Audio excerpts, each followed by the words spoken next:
দক্ষিণ কোরিয়ার superstar band BTS এর সদস্য জিমিনকে নিয়ে আবারও শুরু হয়েছে প্রেমের গুঞ্জন। এবার অভিনেত্রী সং দা ইউনের সঙ্গে তার একটি ভিডিও ভাইরাল হয়েছে, সেটি ঘিরেই শুরু হয়েছে শোরগোল। ভিডিওটি ইনস্টাগ্রামে না থাকলেও ইতিমধ্যে সামাজিক মাধ্যমে ছড়িয়ে পড়েছে।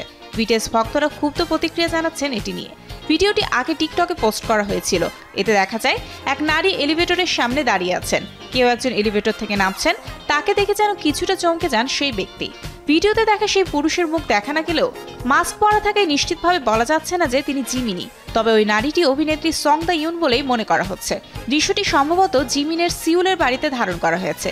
জিমিন ও হার্ট সিগন্যাল 2 অভিনেত্রী ইউনের মধ্যে প্রেমের গুঞ্জন 2022 সাল থেকেই, যদিও জিমিনের পক্ষ থেকে এ নিয়ে কোনো আনুষ্ঠানিক মন্তব্য আসেনি কখনোই।